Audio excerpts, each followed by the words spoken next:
To have this perspective shift allows you to not take the rejection of sex so personally. Instead, you look at it like, okay, I don't know all the answers here, and I have to know them. So when am I going to schedule this conversation with my partner so that I can get clear around why this consistent rejection is happening in our relationship? And how can we get back on track with our sex life?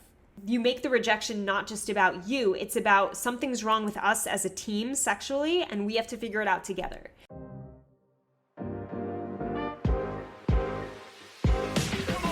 Welcome to What I Love About Sex, where some incredible guests and I, Steph Kanowski, will be bringing you the tools for improving your sex life with topics such as sex issues with your partner, sexual self-confidence, premature ejaculation, sexual shame, masturbation, sharing your fetishes, orgasmic pleasure, and more. Sex is still so taboo, and I personally believe that by improving our understanding and communication skills around sex, we can enhance our own self-pleasure as well as deepening our long-term romantic relationships. So listen in, try to stay open-minded, and let's get started.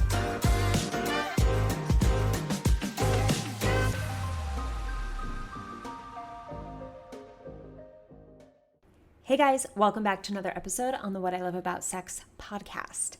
Today we're talking about mismatched libidos, which I think is a very worthwhile topic because I've been bringing up rejection and initiation and turn-ons lately on my Instagram, and this all has to do, or all lack of awareness around these things have a lot to do with mismatched libido. First of all, what I want to say is that having a mismatched libido is not weird. It doesn't mean that your sex life is suffering necessarily. It's not necessarily a bad thing. And a lot of people freak out because if you're, and talking about heterosexual relationships here, if you're the woman who is hornier more of the time and wants to have more sex, she feels like, okay, what's wrong with me? Isn't the guy supposed to have a higher libido than me? What's going on here? Am I not desirable? And she thinks that something's immediately wrong with her because of the stigma. And then if you're on the male side, most men, because of the same stigma, feel like they're not masculine enough, or they should be wanting it more, or, you know, what's wrong with me? Something's definitely wrong with me. I don't want sex every single day, or, you know, however many times a week. So we tend to, based on what society has taught us about sex and desire for sex, it just has confused us to the point where we feel like something's wrong with us if we're not the man wanting it more, or if we're just at least not wanting it both equally. So if you feel off between you and your partner and your libidos are just different, don't panic, don't freak out, don't judge yourself, don't judge your partner or the relationship. Know that it's normal, and there's always going to be someone who wants sex more of the time and someone who wants sex less of the time. It doesn't matter if you're man or woman, it's going to be one of you, and it's okay, whoever it is, all right? So with that being said, I do want to say that there are things you can do to help heighten each of your libidos so that you do want sex more and therefore have it more comfortably, frequently, and have more fun with it, lean into it more. Because of course, you know, you don't just want to just say, okay, well, you know, I want sex a lot more than her, I guess I should just live with that. No, this is about you understanding that, all right, it's okay that one of us wants it more. But by understanding each other on another level, I can help enhance my partner's libido so that she wants it more frequently, or enhance my own libido so that I want it more frequently, and so that we have a stronger, more frequent sex life. So these are the major reasons I'm gonna dig in today. These major reasons for mismatched libido, which will help you understand the things you can focus on to enhance your libido and your partner's libido. All right, which just means like heighten so that you're both more turned on and interested in the act of sex. All right, so before going into that, if you are a man listening to this and you're struggling with premature ejaculation, I want you to know that my course, the PE course, is out now and ready to help you. So the description is in the link of the show notes, and you don't have to suffer with this. guys. There's so many of you who deal with PE. 1 out of every 3 men deals with premature ejaculation. So it is not something to be ashamed of. It's just something to be aware of and to start working on a psychological level and a physical level. I have a lot of guys who come to me and say, well, Steph, I tried the Kegels, I tried the breathing, I tried this and that. But for most men, their PE is psychologically induced, anxiety induced, which means its treatment has to come in a psychological form of thinking differently and perceiving the act of sex differently and noticing their habits around sex, their thoughts around sex, how they talk about sex, what they think before they have sex. Like, all of these things aren't they don't go along with a physical exercise, right? But our brain is very much attached to our sexual experience. So if you're not understanding mentally what's going on in your own head in relation to sex, you can't pair it with physical exercises to actually lead to treatment. So just doing the physical exercises is not going to bring you relief for your PE. You have to also understand what is going on in your head and how you can change that. And this is what I teach you in my course. So check out the link in the description of this show, in the show notes, and I will see you in the course. All right, let's go over this. 5 major reasons for a mismatched libido. First one, the way you're initiating sex is not in your partner's favor. So I'm sure a lot of you guys heard of the book, The 5 Love Languages, right? And if you haven't, it's basically this idea that we want to be loved in different ways. And those main 5 ways are physical touch, words of affirmation, quality time, gift giving, and acts of service. So when this book came out, it was this huge realization for everyone because they're like, oh my God, I like to be touched and that's what makes me feel good and feel even, turned on or loved by my partner, but my partner doesn't feel that loved when he's touched. Because when I asked him which of the 5 made him feel most loved, he said when I compliment him, which is words of affirmation. So it was helpful for people to understand their partner from a different perspective other than their own, where it's like, okay, what I like isn't necessarily what my partner likes. And I have to respect that and try my best to understand it, even though it's hard because I don't understand it from my own, my own body wouldn't want what my partner's body wants. So this is the same thing, guys.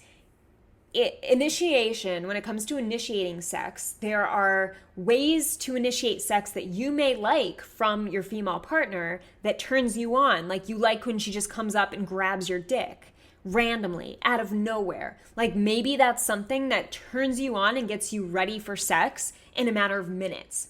When if you went up to her and grabbed her boobs, it would be a turn off for her. So you're thinking that's something that's sexy because it is for you, but it is the opposite of sexy for her. And it actually puts her in the opposite direction of getting turned on. But you don't know that if you don't talk to her.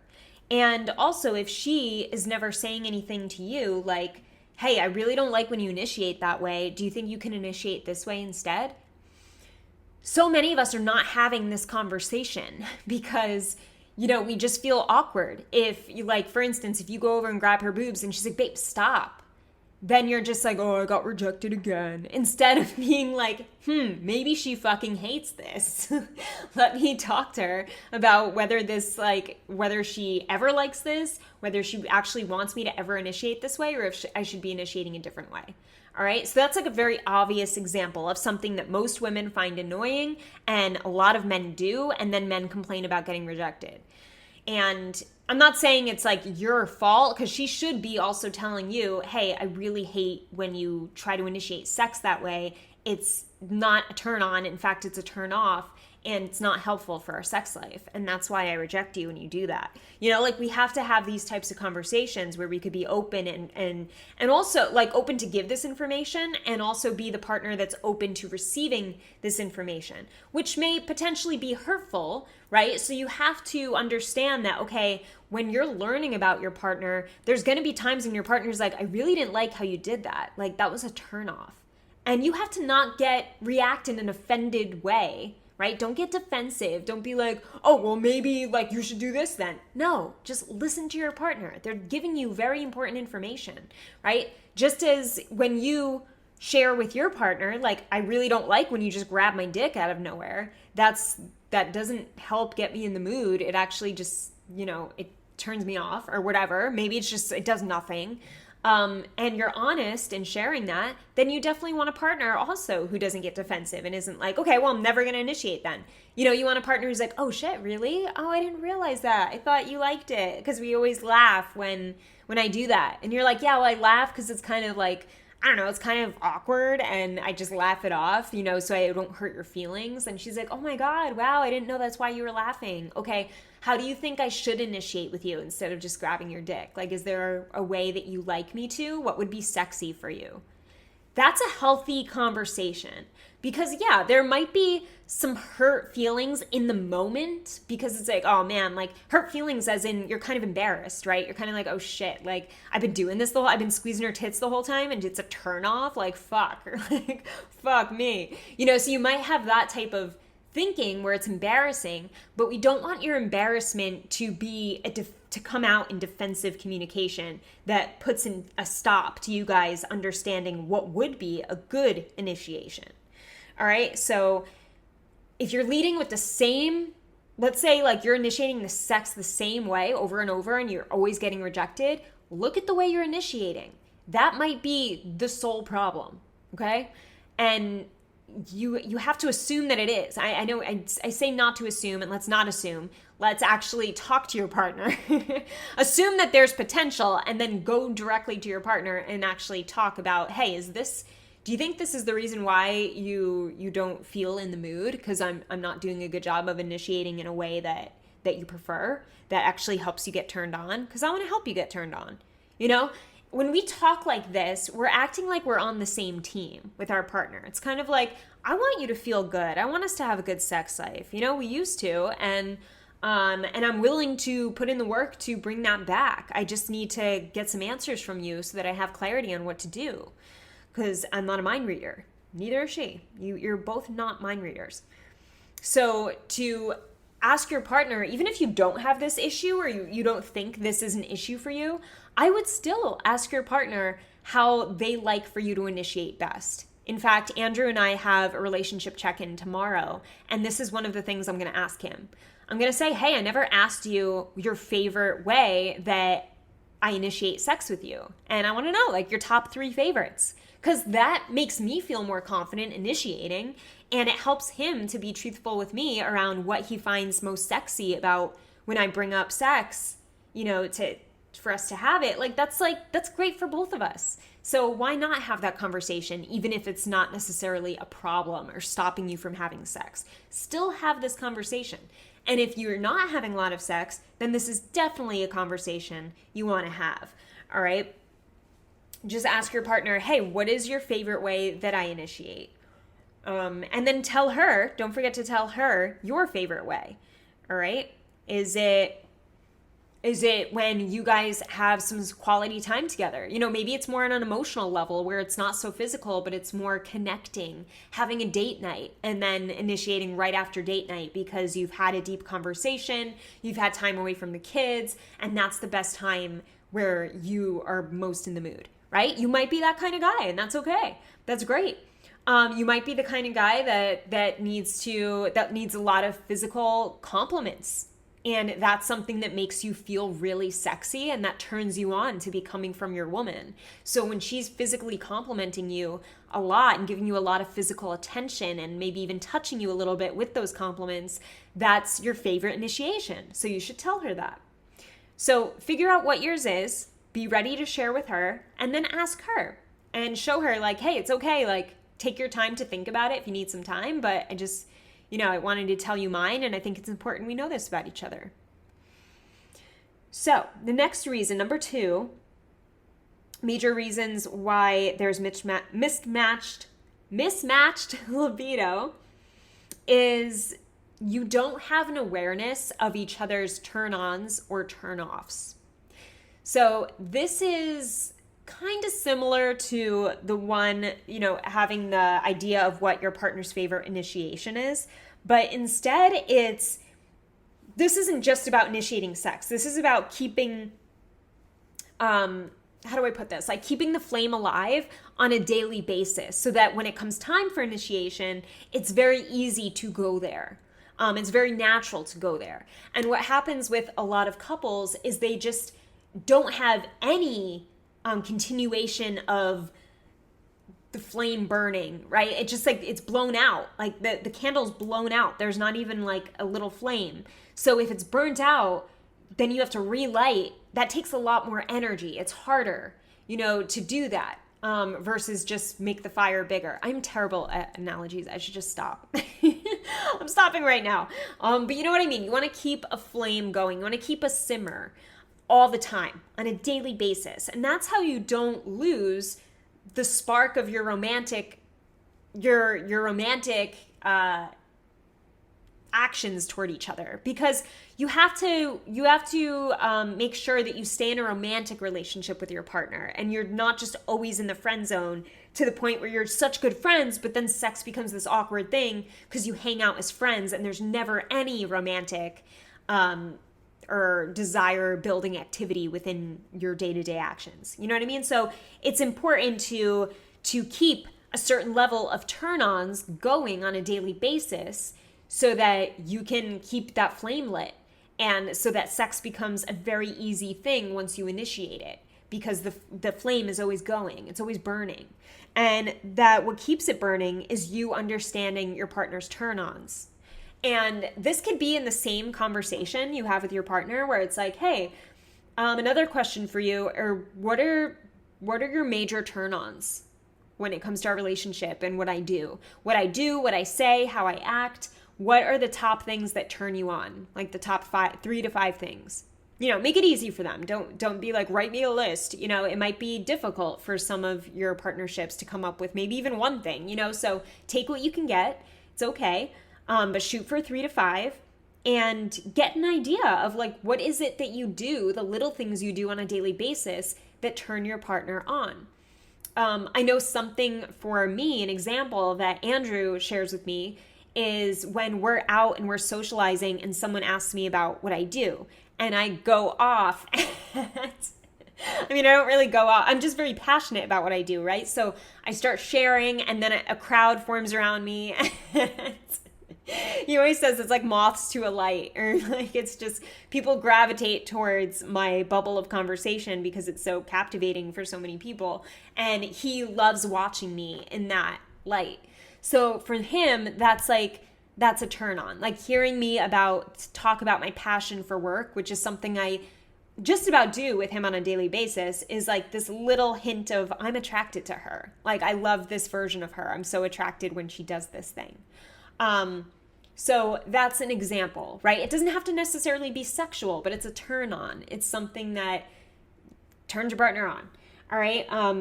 Something that Andrew does for me that's a turn on just on a daily basis is he's very aware of things that I need and making sure that things are taken care of.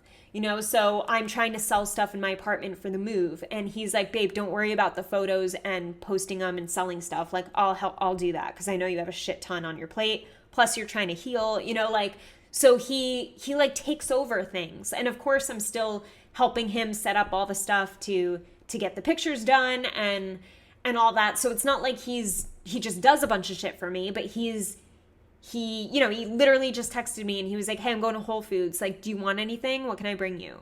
So it's little things like that, just like always thinking of me. And that's something that is a turn on. A bigger one for me though is physical. Like I like being touched throughout the day. So if he goes a few days of not touching me a lot, I start to get this feeling of being turned off because I'm craving it and I'm sort of like, okay, why isn't he touching me?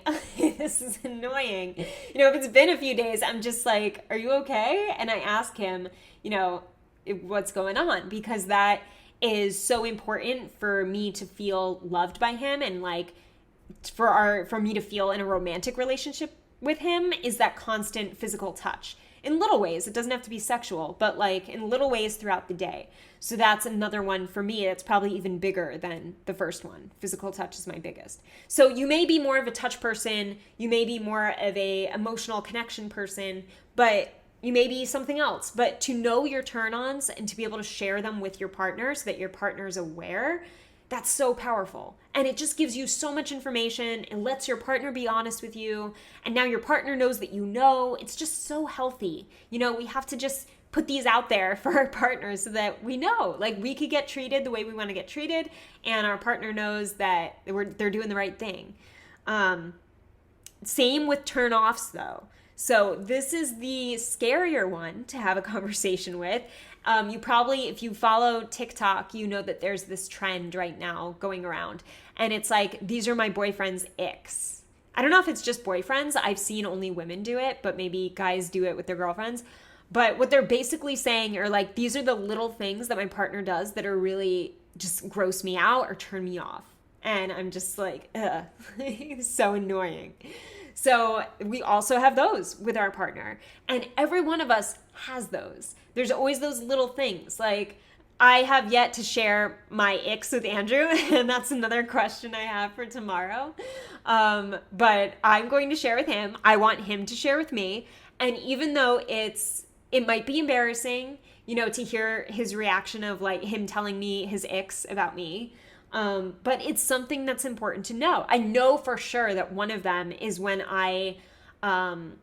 if I go too many days working from home and not being on video a lot, I can be very much like in my jammies. I never fucking call them that. I don't know why. I just call them my pajamas.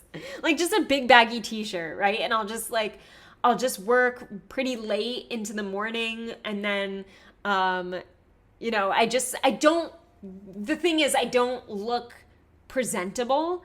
And whenever I don't look presentable for too long, I could tell that it's Andrew's ick. I could just feel it. It's like an elephant in the room. And he's even mentioned it to me before in different ways. So I know that's one. But it's like, okay, yeah, that does put me in this place of like, okay, yeah, it's kind of embarrassing, where sometimes I just look like shit for too long. And like my boyfriend's not going to desire me if I'm constantly like messy bun, baggy t-shirt, like working in the corner. It's just like, you know, by myself all day. It's not the sexiest thing. It's not the most desirable thing. So not that we have to turn our partner on constantly, but this is an ick. This is a turn off. And just as we have turn-offs, which are normal and it's okay to have, like I said, we're not supposed to constantly be turning our partner on, but it is important to have turn-ons and to at least know what the icks are so that we don't allow them to consume the turn-ons. Because when there's way too many icks or turn-offs and they're overriding the turn-ons, then you got some problems. Then you have this very big outweighed balance of, wow, I'm like hardly ever attracted to my partner. And on the few times when I am attracted to them, you know, then they're initiating the wrong way. And then it's like, and then it's not that I'm not turned on, but the initiation turned me off. So see how like it's so important to see the habits that lead to the sex itself.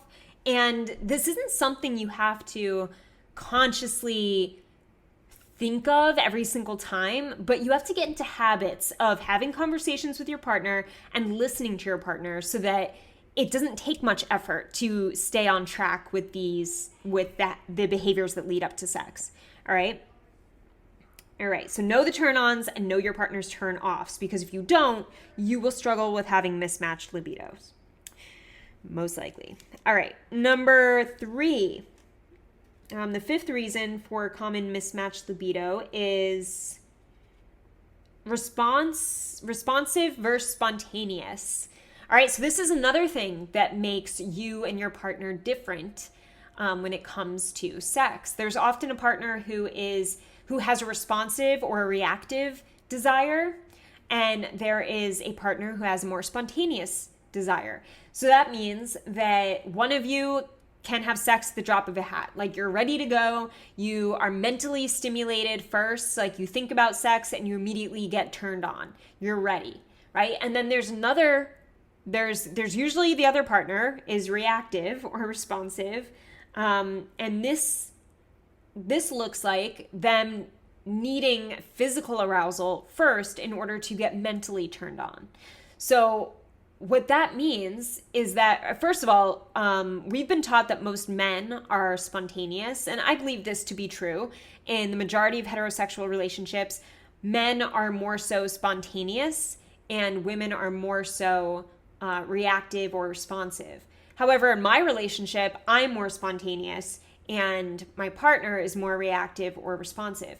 That means that I think of sex as bringing us closer together, and if I'm feeling distant, I want to have sex to bring us closer. Whereas Andrew needs to connect with me again in order to feel like he wants to have sex with me or desire me. If he feels distant, he needs some form of connection before we have sex, otherwise he can't get turned on by me. So that's how it is in our relationship, which is really interesting because I've never been with a man who did have a reactive desire where I was spontaneous and he was reactive. So it's definitely gotten my head a bunch of times where I'm just like, oh my God, like, what am I doing wrong? You know, is something wrong? Why do I always want it so much? And of course, I've gone through a year, basically this whole year of wanting sex mentally, but being physically uncomfortable due to my breast implant illness. So I wasn't able to act on it. And when I did, I would feel pain. So there definitely wasn't my libido running the show this year as it normally does. But I still would think like, okay, but I want sex. And even though I'm glad that we're not having it because it would put me in pain, I want him to still want it more than he is. You know, so it was this weird thing where I was getting in my head about like, he should be wanting it more than me. And I know I'm wanting it more than him, even though it causes me fucking pain. Like, what's wrong? You know, so going back to, I want to also add on to something I said earlier, because I said that for Andrew, he needs to be like connected first. And this doesn't necessarily mean that we're disconnected.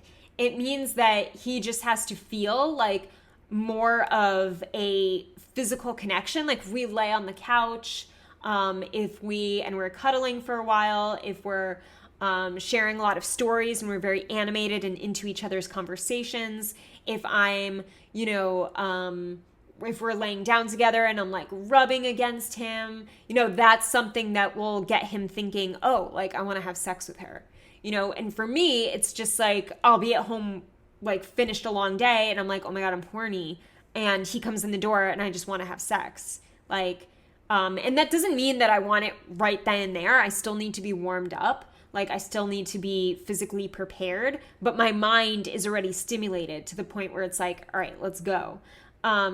So it's just, we have our differences there. So get an understanding if you are spontaneous or reactive, and understand if your partner is spontaneous or reactive. And you might just, by having that simple awareness, be able to understand why there might be mismatched libido and what you could do to help that, right?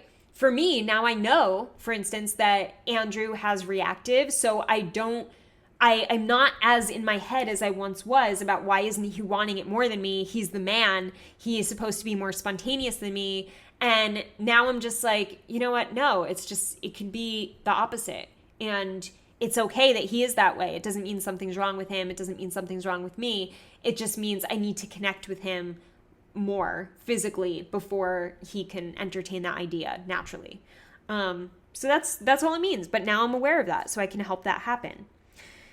All right. Number 4, the fourth major reason for mismatched libido: how you handle rejection.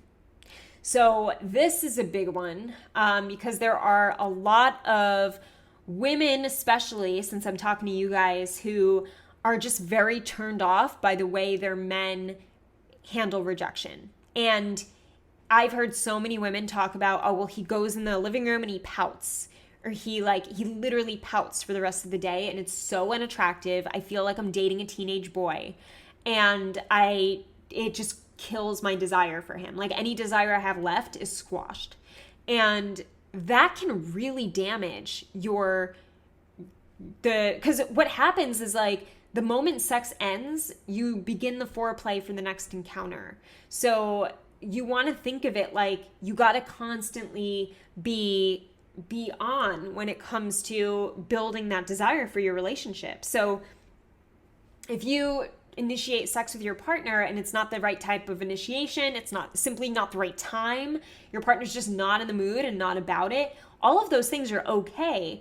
And you have to be okay with those things. And if it's been consistent enough to the point where you're like, this is a problem, we are never having sex, and at least it's nowhere near the amount that I am happy with and would satisfy my needs, then that means you have a mature adult conversation. You don't go pout on the couch and show that, oh, I'm sad I didn't get my way. That is the last thing that is going to make her want you.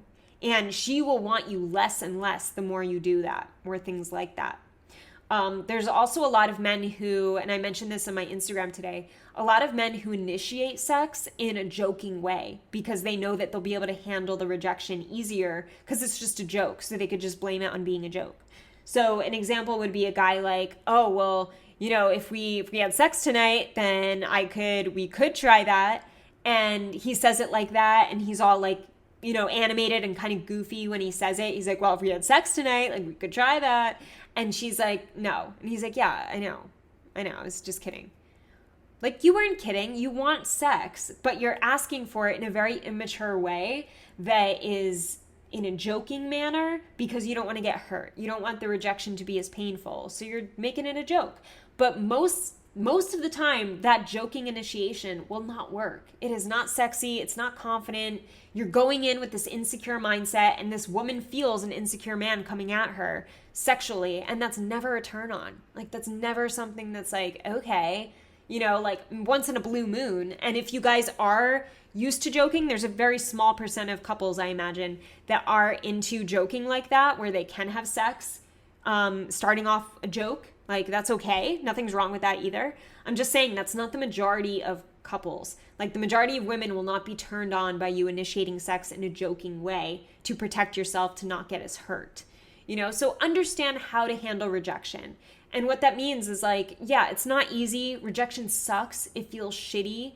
More men are rejected than women, especially romantically, so I would say mostly romantically. Women are rejected more in other areas of life, but we won't get into that. It's for another podcast. So when you are being rejected and it's constant, you have to get an understanding of, okay, why is this happening? When am I going to talk to her about it? How am I going to be in a calm headspace enough to be able to receive information that might hurt my feelings, but will give me the truth and the answers that I need? Such as, am I initiating the wrong way? Do I not know her turn-ons or turn-offs? Is she a responsive or reactive desire? And I'm not allowing that I'm not considering that in the way that I approach her for sex. Like, these are the things that I covered on this podcast can really help you to handle rejection from a stronger frame of mind, because these things are showing it's not about you. It's not that you have to know all the answers. In fact, you don't, and you shouldn't. There's no way you can. But you have to have conversations to get these answers from your partner. Okay? So that's what all these things are showing us, is that, you may have one type of initiation you like. She has another because she's a different type of person. She's a different person. You may be responsive. She might be spontaneous. You might have certain turn-ons. Hers are different. Your turn-ons may not be her turn-ons, and that's okay. Your turn-offs may not be her turn-offs, and they probably won't be. So to have this perspective shift allows you to not take the rejection of sex so personally. Instead, you look at it like, okay, I don't know all the answers here, and I have to know them. So when am I going to schedule this conversation with my partner so that I can get clear around why this consistent rejection is happening in our relationship? And how can we get back on track with our sex life? See that? You make the rejection not just about you. It's about something's wrong with us as a team sexually, and we have to figure it out together. And by us figuring it out together means I'm going to take the first step by initiating a conversation around us getting this information from each other. Number 5, the last one, the 5th major reason for mismatched libido is the sex itself isn't great. And this is a hard pill to swallow, but there's a lot of you who are stimulating your partner sexually in a way that she does not enjoy, and that's why she's not craving it. And it makes sense. Why would you crave something that you don't really enjoy or that's not worth it? You wouldn't. And there are way too many of you guys out there who are like, all right, I know I got to perform, I got to do everything, but you don't ask her what she wants. And I find this so interesting because it's like, if you are performing and coming from that performance mindset, wouldn't you want to be doing what you know 100% she wants you to do? Isn't that going to be the best performance? But no, there's so many guys that are like, I have to perform, and no, I'm not going to listen to her. I have to do what I know I should be able to do. And you make it like, oh, it's all about her orgasm, but it's really not. It's about you thinking you have this idea of how to perform, and you try not to involve her, and that's not possible. And let's also get rid of the performance, because we also don't need that. I'm just saying how it doesn't make sense. But when you look at your sex life as, once again, this is something we do together to give each other pleasure. And I have to know what pleasures her in order to pleasure her. I can't help pleasure her if I don't know what the fuck turns her on sexually. If she doesn't like how she wants to be touched. And you may think you know because you're like, oh, I've been with my partner forever. But your partner's body changes. Her likes change. Her turn-ons change.